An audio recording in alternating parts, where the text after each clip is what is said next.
Erik ten Hag has compared himself to Jose Mourinho. Mind games continue just as we continue to hope that Manchester United gets something good against Fenerbahce in Turkey. Meanwhile, could it be? Could it be a possibility, guys? This is the last thing I'm saying about this game.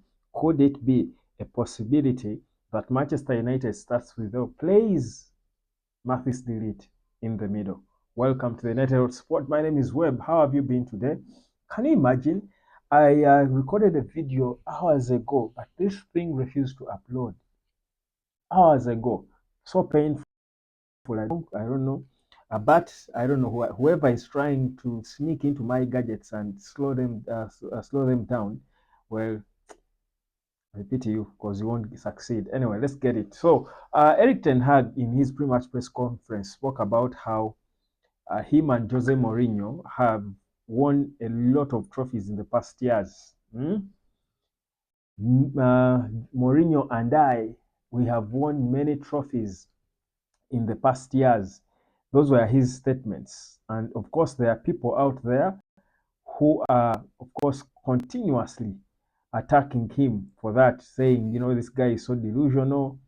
He's cocky. Some call it him being, I don't know. I mean, call it what you want, but it is what it is. I mean, it has some truth to it. He has won a Carabao Cup and an FA Cup. Mourinho too won some leagues where he was playing at the time. So, but people are then, of course, saying this guy is comparing himself to Jose Mourinho. That's being so delusional. I love his.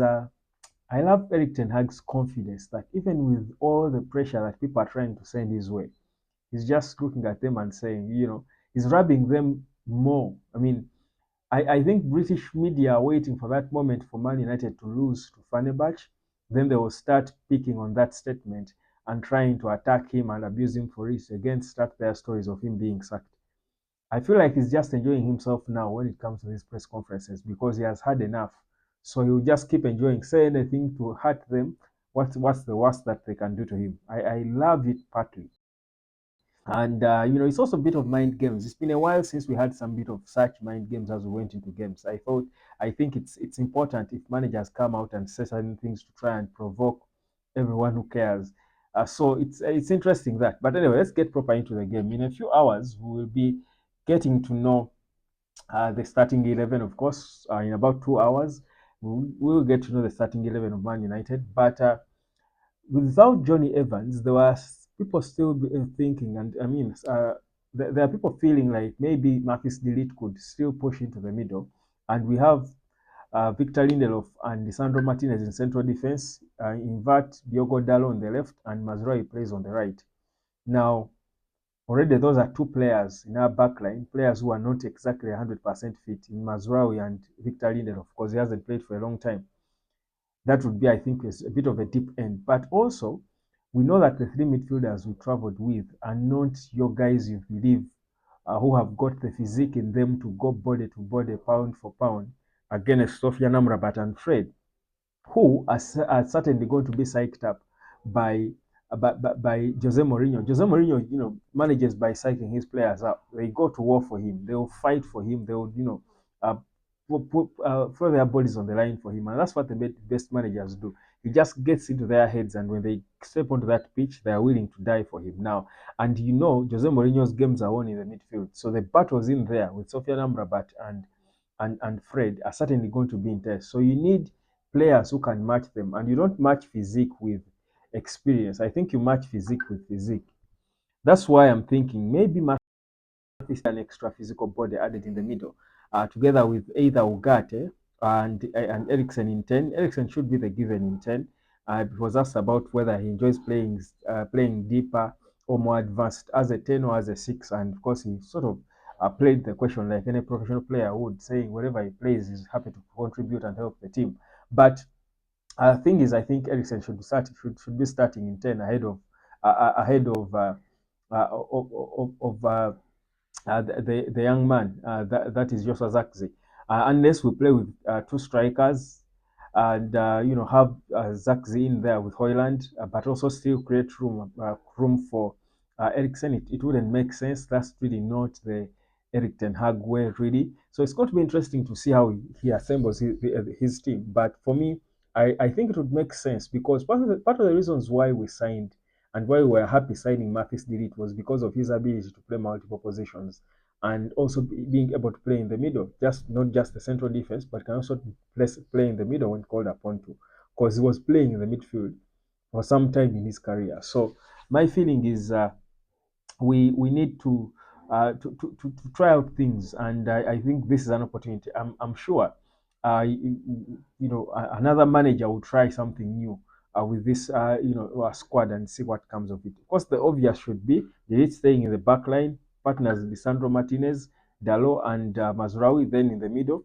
the mid three that I had suggested in the start. That's the way we took them all, the three midfielders in Casemiro, Ugarte, and Eriksen. But again, you cannot be sure about the fitness of all of those. Really, you cannot be sure if they are 100% fit. So interesting stuff there. We are waiting to see what happens. Of course, in terms of the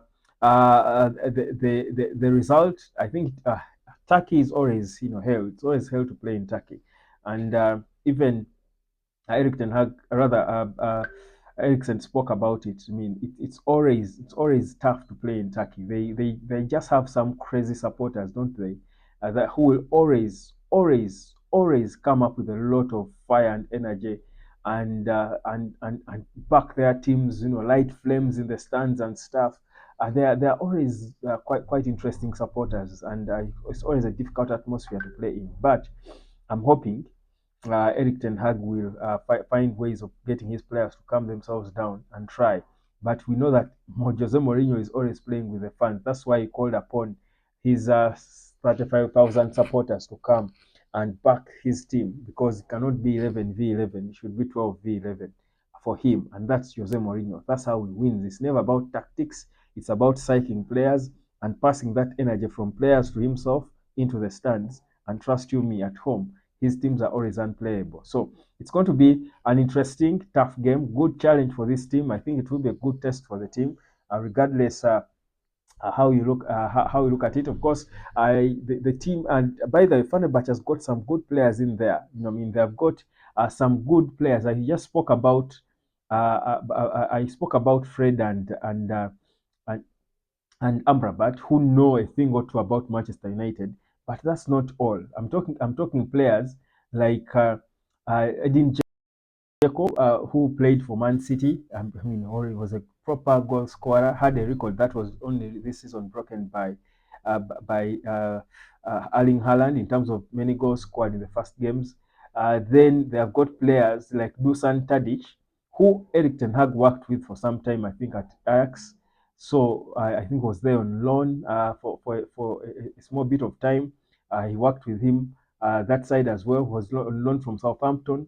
I think it was actually not on loan. He was an Ajax player when he left Southampton. They bought him. So you can imagine uh, the kind of team we are facing. So it's going to be a very challenging game, but not one that we cannot, manage. So interesting stuff there. Koki Eric and his statements, what can they yield? I think results or the end will always justify the means, and that's all we are waiting for. But let's see how he tinkers with the starting 11 and how creative he can get in terms of his players, and see how far that can take us. I don't expect Harry Amas to start on the left. I think the fact that he has failed to start him even in EFL Cup games, I don't see him starting him deep in the end or in the deep end against Jose Mourinho team away in Turkey. I think that would be really hostile for him. It's going to be a hostile environment for everyone, even the senior players. So I don't think Harry Amas, never mind him being there, I don't think this is the right occasion for him to make a full debut,